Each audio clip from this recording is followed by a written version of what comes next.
galera, tudo bom com vocês? Espero que sim, eu estou bem. Estamos aqui para mais uma aula, que no caso vai ser aula de História e direcionada, lógico, aos alunos do 7º ano.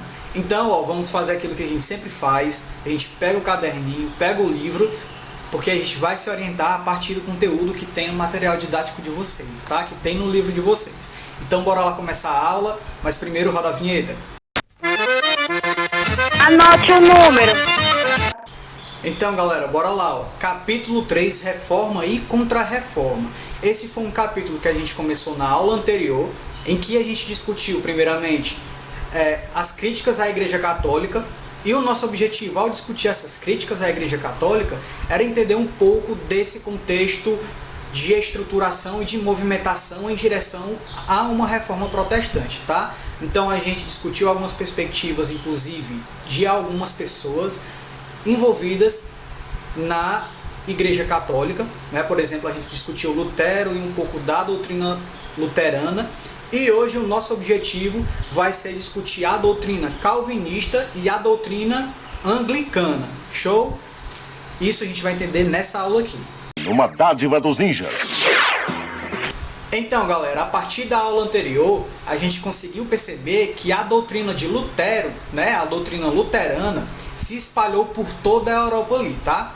Esse processo, de fato, começou a acontecer porque as pessoas estavam descontentes com a forma com que o clero vivia, né, a forma do clero viver, e estavam descontentes também com algumas atividades realizadas pela Igreja Católica, como, por exemplo, a cobrança de indulgências, tá? O que a gente vai perceber hoje é que esse descontentamento por parte da população e um direcionamento maior à procura de uma reforma protestante começou a acontecer principalmente após a segunda metade do século XVI.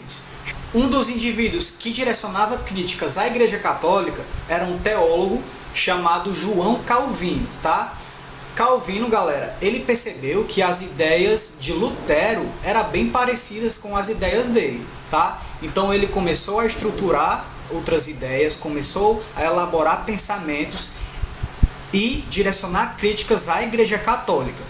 A partir do momento em que ele publicou, né, tornou pública essas ideias dele, ele começou a ser perseguido. Corre, negada! E a partir disso ele teve que fugir da França. Então ele foi para a Suíça. Quando ele chegou na Suíça, ele encontrou teólogos também, pessoas que se identificavam com o pensamento dele. E a partir disso, na Suíça, ele ganhou uma grande importância na perspectiva religiosa, mas também numa perspectiva política.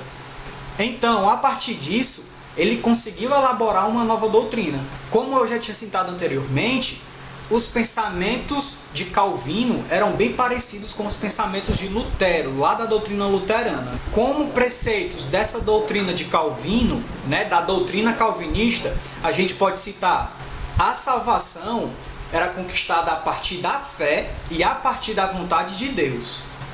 Outro ponto: a Bíblia deveria ser a única fonte da verdade, tá? Não os preceitos que a Igreja Católica tentava ensinar.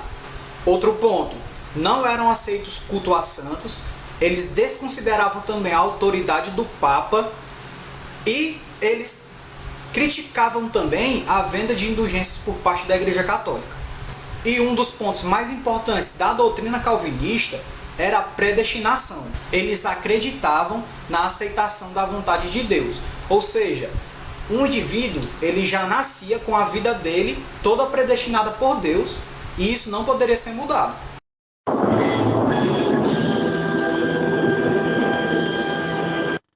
Então, nessa teoria da predestinação, ficava claro que a pessoa já tinha uma vida predestinada desde o nascer.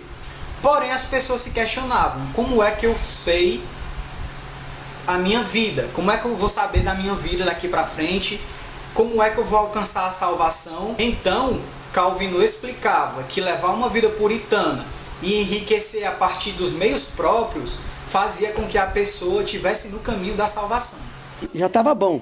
Diz que a mudança para melhor, não estava muito bom. Estava meio ruim também. Estava ruim. Agora parece que piorou. Uma característica da igreja calvinista era que ela não dependia do poder dos príncipes, como a igreja luterana. né? Outra característica também da igreja calvinista era a divisão do trabalho. Nessa divisão do trabalho existiam os anciãos. O objetivo dos anciãos eram fiscalizar a vida das pessoas e eles denunciavam os erros dessas pessoas, tá? Então a gente consegue perceber que a igreja calvinista era bem rígida. Então a igreja era contra jogos, era contra bebida, era contra o uso de joias e outros costumes daquele período ali. Apesar dessa rigidez da doutrina calvinista, os seus ideais foram bem aceitos por algumas camadas sociais, praticamente por todas as camadas sociais ali no contexto da Europa, tá? Principalmente quando a gente fala dos burgueses e dos nobres.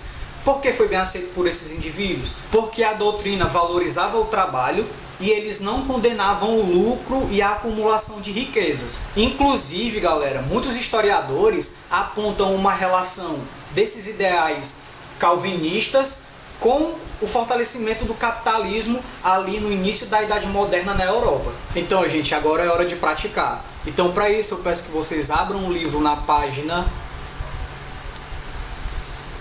417, página 417, e a gente vai resolver a questão 10, tá? Então eu vou ler com vocês.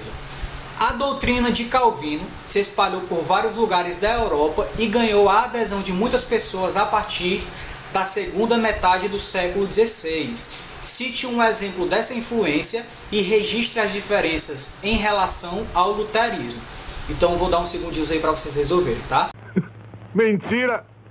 Então, galera, considerando que vocês resolveram, o que a gente consegue perceber é que o calvinismo, ele sofreu influências, sim, dos pensamentos de Lutero. Como diferença entre as duas igrejas, a gente pode citar a não dependência da igreja calvinista em relação aos príncipes. A igreja calvinista não dependia do poder dos príncipes, tá? Além disso, a igreja calvinista também não condenava o lucro e a acumulação de riquezas como a igreja luterana fazia.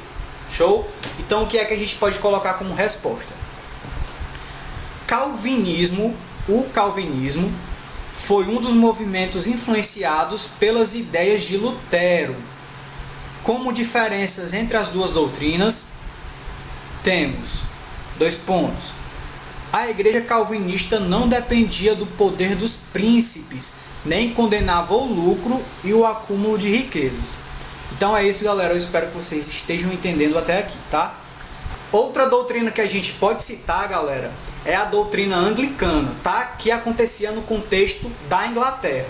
Há algum tempo, os reis ingleses tentavam limitar o poder do Papa no território inglês. Então eles tentaram já tirar algumas posses da Igreja Católica no território. Então, algumas ideias de Lutero começaram a agradar o rei Henrique VIII da Inglaterra, né? Principalmente a ideia de criar uma igreja separada da Igreja Católica. Em 1534, aconteceu um fato específico que potencializou a criação de uma nova igreja na Inglaterra. O que foi que aconteceu? O rei Henrique VIII solicitou ao Papa que anulasse o casamento dele com a esposa dele, tá? Porém, o Papa não concedeu essa anulação de casamento. Estou sentindo uma teta! A partir disso, o monarca acionou o parlamento, reuniu o parlamento e sugeriu, mandou, né, fez com que a Inglaterra se separasse, né, cortasse relações com a Igreja Católica. Foi assim que a Igreja Anglicana foi criada e o rei, né, se tornou o chefe da Igreja Anglicana. É isso, galera. A gente encerra aqui por hoje. Eu espero que vocês tenham entendido. Caso surja alguma dúvida, vocês podem entrar em contato comigo pelas redes sociais. Ou já sabem, né? Falem no WhatsApp da escola, que a escola repassa a dúvida para mim e eu tento tirar a dúvida de vocês, tá? Até mais, estudem. Valeu!